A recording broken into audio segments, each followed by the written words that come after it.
Welcome back to the Northwest Ohio Ford Dealers Border Battle Kickoff Show. Fans are filling up the shoe. It is a gorgeous day for football. Former St. John's Titan Jack Miller is literally at the center of this game, the center of the rivalry. He's the anchor of Michigan's offensive line. And it hasn't always been easy for Jack. Last year he was in and out of the starting lineup several times, but now he is a leader. And I recently sat down with Jack to talk about the border battle. Everyone around the country is watching this, no matter what the records are or who's favored by how much. The stage is so big, the lights are bright, and everyone's watching. Do you dislike Ohio State in any way? Yes, I do. I do dislike Ohio State. I'm not a fan. I wouldn't say I am. I have a lot of respect for them. I know a lot of their players, and they're very well coached. It's a great program, but I definitely don't enjoy Ohio State, no. Lots of controversy this year. Dave Brandon, the Shane Morris incident. It seems like you are kind of the man in front of the cameras and the microphone, almost like a team spokesman. Why do you think Michigan puts you out there to speak on so many issues? Kind of honored that they do, I think.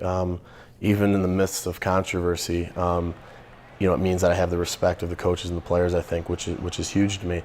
Maybe I got some good stuff to say. I'm not entirely positive. We know you as a St. John's Titan, so how is this game different when you are from Ohio? You don't want to go home on the losing end of this. You want to have those bragging rights for a whole year. I'm constantly surrounded by Ohio fans when I go back home, and so it's nice to kind of be able to one-up them on that. Your girlfriend goes to Ohio State. She does.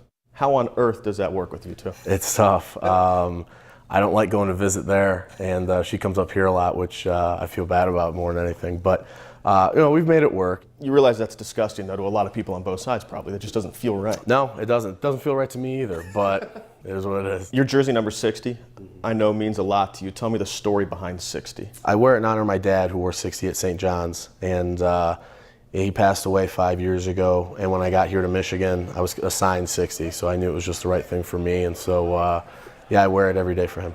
Is there any sense in your locker room that you're playing with Brady Hoke's job on the line here? I don't think so.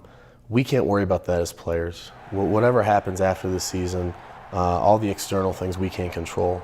All we know in the locker room is that if we come to work every day, stick together, try to get better, get ready for our next opponent, things will eventually find the way to work out for us. And like I said, we can't worry about all that stuff externally. We just got to do our jobs. If Brady comes back next year, are you confident in the way this program is headed underneath him?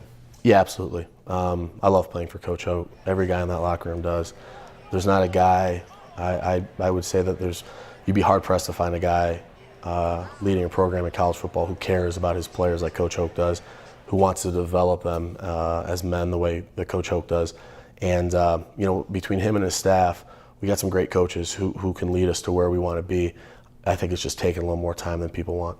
If you look at your roster, you have 3 times as many underclassmen as upperclassmen. That's almost unheard of in big-time college football. Yeah. So I would think you would feel good about the next couple of years if this group can stick together. From a player's perspective, that's what we're trying to do, is just stick together. And all the noise outside of this, like I said, we can't control. So if we just do what we can do, we keep getting better every day, eventually things are going to work out the way we want. Outside of this town, no one is giving Michigan a chance in this game.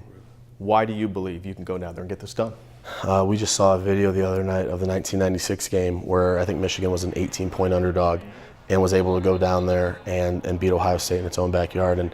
And that's what fuels this rivalry, games like that, I think.